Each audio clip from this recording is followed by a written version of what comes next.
राजकीय दबाव, सूडबुद्धी आणि कोणतीही बाजू मांडण्याची संधी न देता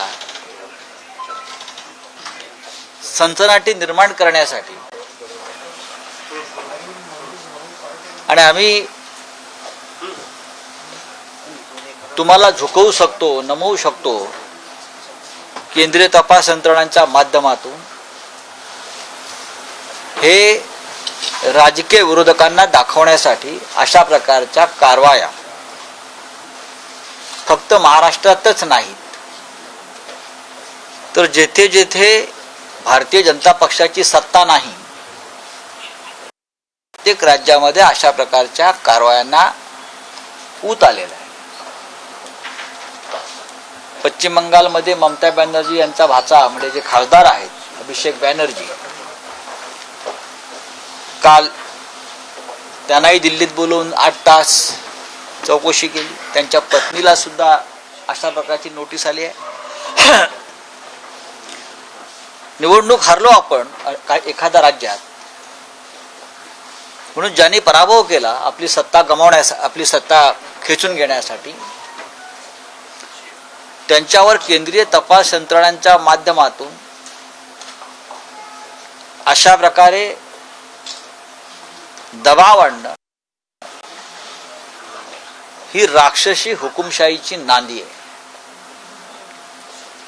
आपण जर पाहिलं असेल संसदेमध्ये कालच जी माहिती आली ईडीच्या कारवायांसंदर्भात, सर्वाधिक कारवाया या जेथे भाजपचं शासन नाही त्या राज्यात झालेल्या आहेत.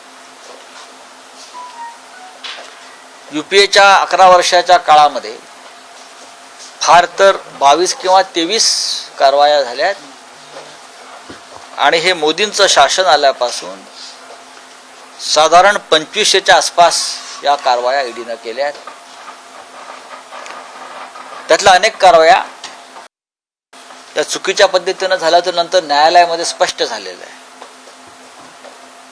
पण न्याय व्यवस्था, प्रशासकीय व्यवस्था, केंद्रीय तपास यंत्रणा या हुकुमशाही प्रवृत्तीच्या गुलामासारख्या वागत असल्याचं आता स्पष्ट दिसतं.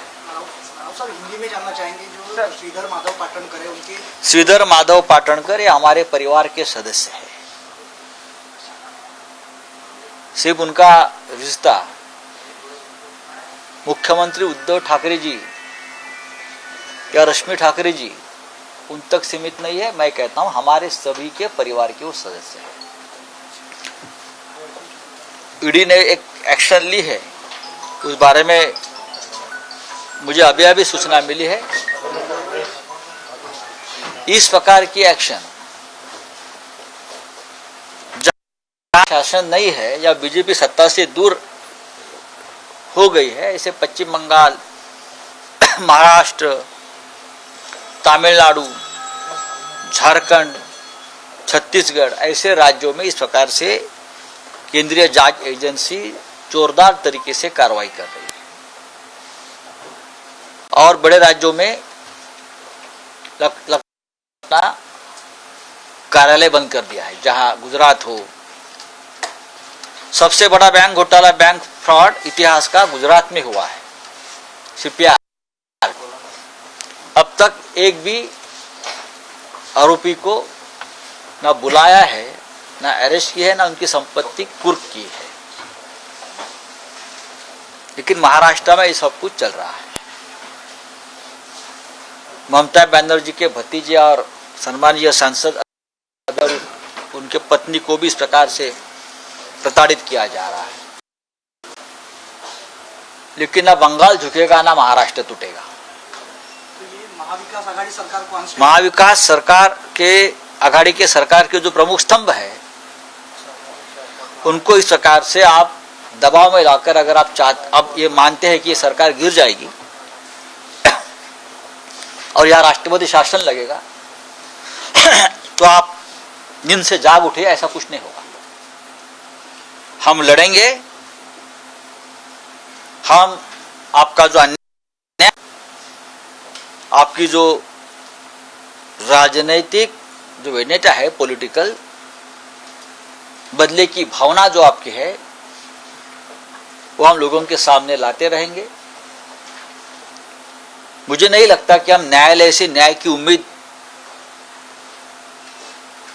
इस माहौल में कर सकते हैं,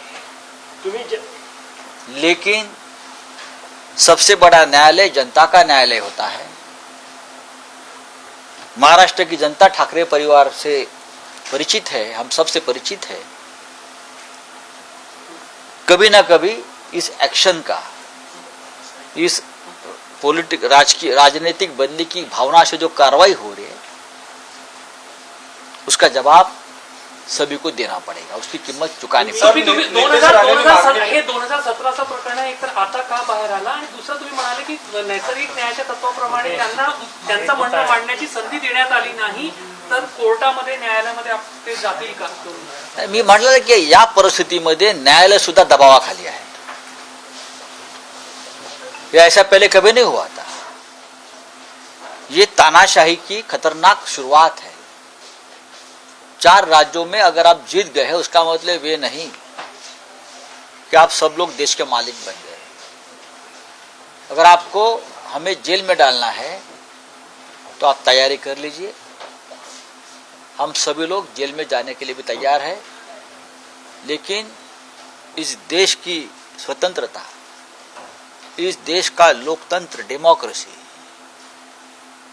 आजादी सबके लिए हम फिर एक बार आजादी की लड़ाई लड़ने के लिए तैयार हैं। 17चे प्रकरण आता बाहेर काढले, 2017 मध्ये नोंद झालेलं 2005 की भी प्रकरण निकले हैं ना, 2017 क्या, 2004 जिस वक्त ये पीएमएलए कायदा निर्माण नहीं हुआ था उससे पहले के भी प्रकरण निकालकर लोगों को प्रताड़ित किया जा रहा है। ये जो सब हो रहा है केंद्रीय जांच एजेंसी के माध्यम से, ये ठीक नहीं है। इस प्रकार के एजेंसी का दुरुपयोग करना राष्ट्र के हित में नहीं है।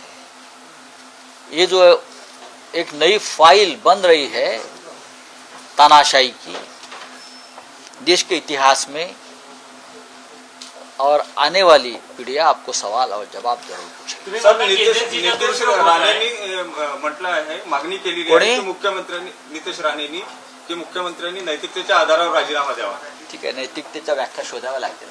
तुम्ही एजन्सीचा दुरुपयोग आहे असं म्हणत आहे, पण ज्या ज्या लोकांना ईडीने अटक केली, ईडीने जे न्यायालयामध्ये पुरावे सादर केले त्या आधारावर त्यांना बेल मिळत नाहीये। तो कायदाच तसा बनवलेला आहे।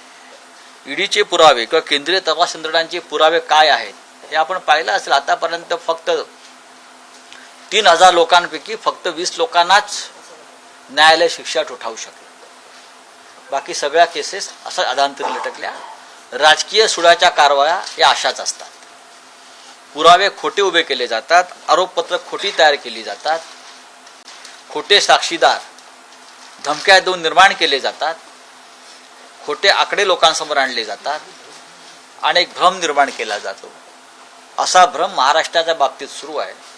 महाराष्ट्राला, छत्रपती शिवाजी महाराजांच्या महाराष्ट्राला, ज्याने या देशाला कायदा आणि घटना दिली, त्या डॉक्टर बाबासाहेब आंबेडकरांच्या महाराष्ट्राला बदनाम करण्याची एकही संधी भारतीय जनता पक्षाच्या टाचेखाली असलेल्या तपास यंत्रणा, केंद्रीय तपास यंत्रणा सोडायला तयार नाहीत।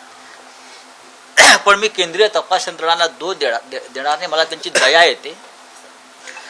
या यंत्रणा आपल्या सत्व गमावून बसलेल्या आहेत। धन्यवाद। ईडीने जे कारवाई केल्या बांधकाम व्यावसायिकांवर, केवळ बांधकाम व्यावसायिक नाही तर त्याच्याशी संबंधित जे राजकीय लोक आहेत ते सुद्धा तपासण्याचं काम ईडी करते आहे। आगामी मुंबई महापालिका निवडणुकीच्या पार्श्वभूमीवर भारतीय जनता पक्षाच्या अनेक प्रमुख लोकांच्या भ्रष्टाचाराची, घोटाळ्याची प्रकरणं पुराव्यासह आम्ही समोर आणलेली आहेत। ईडीकडे पाठवली आहेत, सीबीआयकडे पाठवली आहेत, प्रधानमंत्री कार्यालयाकडे पाठवली आहेत।